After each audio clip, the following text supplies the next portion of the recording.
అన్న ఏం పేరే? రాములు, భగత్ సింగ్ నగర్ నుంచి రాములు, ఎంఆర్పిఎస్. అయితే ఏమైందంటే ఇప్పుడు గత ప్రభుత్వాలు అన్నీ కూడా పేదలని మోసం చేస్తున్నాయి, దాన్ని మోసం చేస్తున్నాయి అని చెప్పి రేవంత్ రెడ్డి పదే పదే పలికి ఈరోజు మార్పు కావాలంటే కాంగ్రెస్ రావాలని చెప్పిండు. కాంగ్రెస్ వచ్చినాక ఇది ప్రజాపాలన అన్నాడు, ఇందిరమ్మ రాజ్యం తెచ్చిన అన్నాడు, మొత్తం పేదల ప్రభుత్వం అని చెప్పిండు. 2 సంవత్సరాలు దాటిపోతుంది, ఎందుకు ఇట్లనే ఉన్నాయి ఈ గుడిసెలు? అదే ఇప్పుడు వాగ్దానాలు ప్రతి వాళ్ళు చేసిండ్రు, అయిపోయింది. రేవంత్ రెడ్డి మనకు మొట్టమొదలు ఏమన్నాడు, ఎక్కడ స్లమ్ లేకుండా హైదరాబాద్ నుంచే స్టార్ట్ చేస్తున్నాడు. ఎక్కడ హైదరాబాద్ నుంచి పోటీ చేస్తున్నాం కాబట్టి హైదరాబాద్ నుంచే ఎక్కడ అయితే స్లమ్ ఉంటాయో ఆ స్లమ్ లేకుండా చేస్తున్నాడు. ఆ మాట సీఎంఏ తీసుకుంటా అని మాట తీసుకున్నాడు.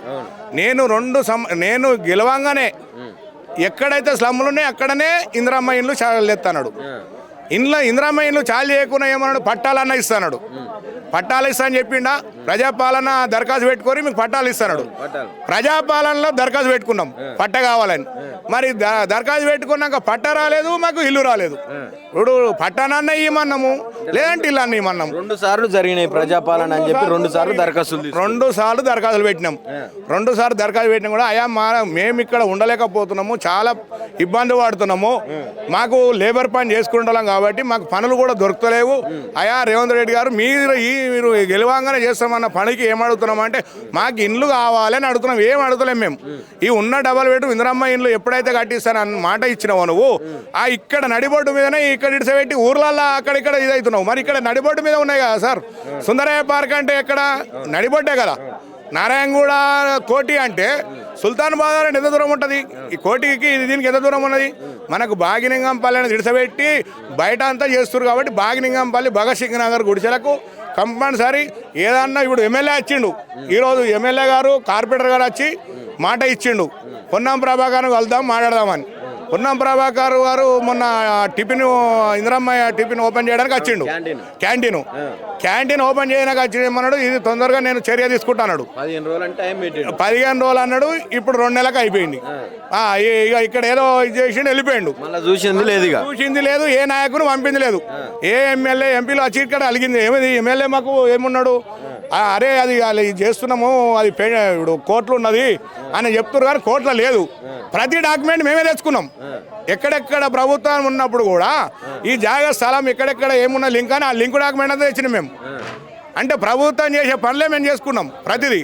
కానీ మేము తయారుగా ఉన్నాయి సార్, పేపర్లు కూడా రెడీగా ఉన్నాయి, కానీ మాకు ముగ్గు పోసి కట్టించడే ఇక్కడ స్థలము. ఇప్పుడు మొన్న ఏమంటుందంటే ఇదంతా కబ్జాలు చేసిండ్రు, ఈ రోడ్డు వెడల్పు కూడా చేస్తారు, ఇంకా కొన్ని గుడిసెలు కూడా ఈ నుంచి లేచిపోయే పరిస్థితి అయితే ఉంటుంది అని చెప్పి ముందే హెచ్చరిస్తూ ఉన్నారు. ఏం చెప్తారు? ఇక్కడ ప్రభుత్వం మేము ఎవరిని ఇది కబ్జాలు చేయలే జాగా సార్. మేము కబ్జాలు చేసింది కాదు, 40 సంవత్సరాలు కబ్జా చేస్తే ఎన్ని ప్రభుత్వాలు మారదు సార్. 50 ఏళ్ళకోలే 50 ఏళ్ళకోలే ప్రభుత్వాలు మానే కబ్జాలు చేసినవి అయితే ఉంచుతారా సార్?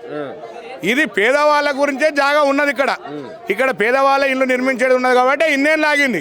40 సంవత్సరాలు ఎన్నో పార్టీలు అన్ని రకాలు అయినా 40 సంవత్సరాల మాకు ఏం లేకుండా ఇక్కడనే నిలబడ్డదంటే కేవలం ఇది ఎవరి సొత్తు కాదు, ఇది మేము ఉన్నాము, మా స్థలం ఉన్నది. ఇప్పుడు డబుల్ బెడ్రూమ్ పక్కన ఉన్నది, ఇప్పుడు అది కూడా కబ్జానే కదా. మరి అక్కడ డబుల్ బెడ్రూమ్ కంటే కూడా అది కూడా కబ్జాలే కదా. అదే ఇప్పుడు పక్కనే కదా సార్, 1 మీటర్ కూడా లేదు కదా. మరి అది ఎట్లా కబ్జా లేనట్టు, ఇది ఎట్లా కబ్జాలు ఉన్నట్టు? ఇక్కడ కబ్జా. వీడికి రేవంత్ రెడ్డి వచ్చిండు మొన్న ఇక్కడికి వచ్చిండు, ఒక మీటింగ్ కూడా పెట్టిండు.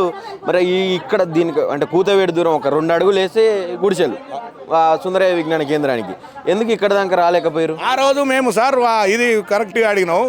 సీఎం గారు అక్కడ వచ్చినప్పుడు అడ్డగించుకోవాలని అంటే పోలీసులతో నిర్బంధనగా ఉట్టిగానే ఆడి ఓకమానికే పట్టుకపోయారు మమ్మల్ని. సార్ మేము వెళ్తాం సార్ అన్న అంటే నేను ఉన్నా అన్న అని చెప్పిండు కదా కిలోమీట అన్న, మేము వెళ్తామన్నాను పోతే కూడా పోలీసు వాళ్ళు అక్కడ బట్టి మా లీడర్ను నన్ను బట్టి దొబ్బేశారు. సార్ ఏం లేదు మా బాధ చెప్పుకుంటామని అన్నాం. ఆయన సర్రని వెళ్ళిపోయిండు ఆగకుండా. మరి ఎక్కడ పోలీసు వాళ్ళతోటి మరి గుడిసెల గిడ పక్కన ఉన్నాయి చూసిపోదామని అనలే. ఆ రోజు మేము అట్లా అందరం గుడిసెల వల్ల అందరం ఉన్నాం, నిలబడి సార్ని కలుద్దామని. సార్ని కలిపేయడం లెక్క కాదు, గత ముఖ్యమంత్రుల లెక్క కాదు.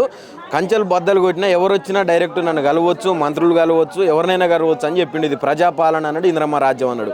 మరి ఈడికి వచ్చినటువంటి వ్యక్తిని కూడా కలవడానికి పోలీసు వాళ్ళు ఏమో నిర్బంధించడం అంటున్నారు. ఎట్లా ఏంది పరిస్థితి? అదే సార్ ఇప్పుడు చెప్పడానికి ఎక్కడనో ఆయన అక్కడ కూర్చున్నప్పుడు అంత ప్రజాపాలన మీరు ఎవరైనా రావచ్చు, మీకు ఈ అడ్డం ఎవరు ఉండరు, నన్ను ఎనీ టైం అన్నా అంటే నేను ఉన్నా అని చెప్పిండు కదా, అన్నా అని విలువండి నన్ను అదరాస్తున్నాడు కదా. మరి మేము అన్నా అని పోది కలుద్దామంటేనే కలవలేదు కదా సార్. ఇప్పుడు అన్న పిలిచినప్పుడు ప్రజాపాలన కనబడతలేదు కదా. ప్రజాపాలన అనేది ఎక్కడ కనబడుతుంది చెప్పు. ప్రజాపాలన అనేది ఎక్కడ నడిబోర్డు మీదకి వచ్చినప్పుడు నువ్వు 2 సార్లు వచ్చిన వీడికి సుందర విఘ్నేశ్వర కాడికి వచ్చినప్పుడు ఇక గుడిసెలు ఉన్నాయి అనేది నీకు తెలుసు కదా. నువ్వు ఇంతకుముందు గతంలో నువ్వు ఎక్కడో లేవు. సీఎం గారు ఇక్కడనే ఉండే, ఏది నారాయణగూడ దగ్గరనే ఉండే ఆయన, ఏది ప్రింటింగ్ ప్రెస్ అది ఉండే సార్ది. ఆయన అప్పుడు ఎమ్మెల్యే ఉన్నప్పుడు కూడా ఇక్కడ ఉండి నివసించిండు రేవంత్ రెడ్డి.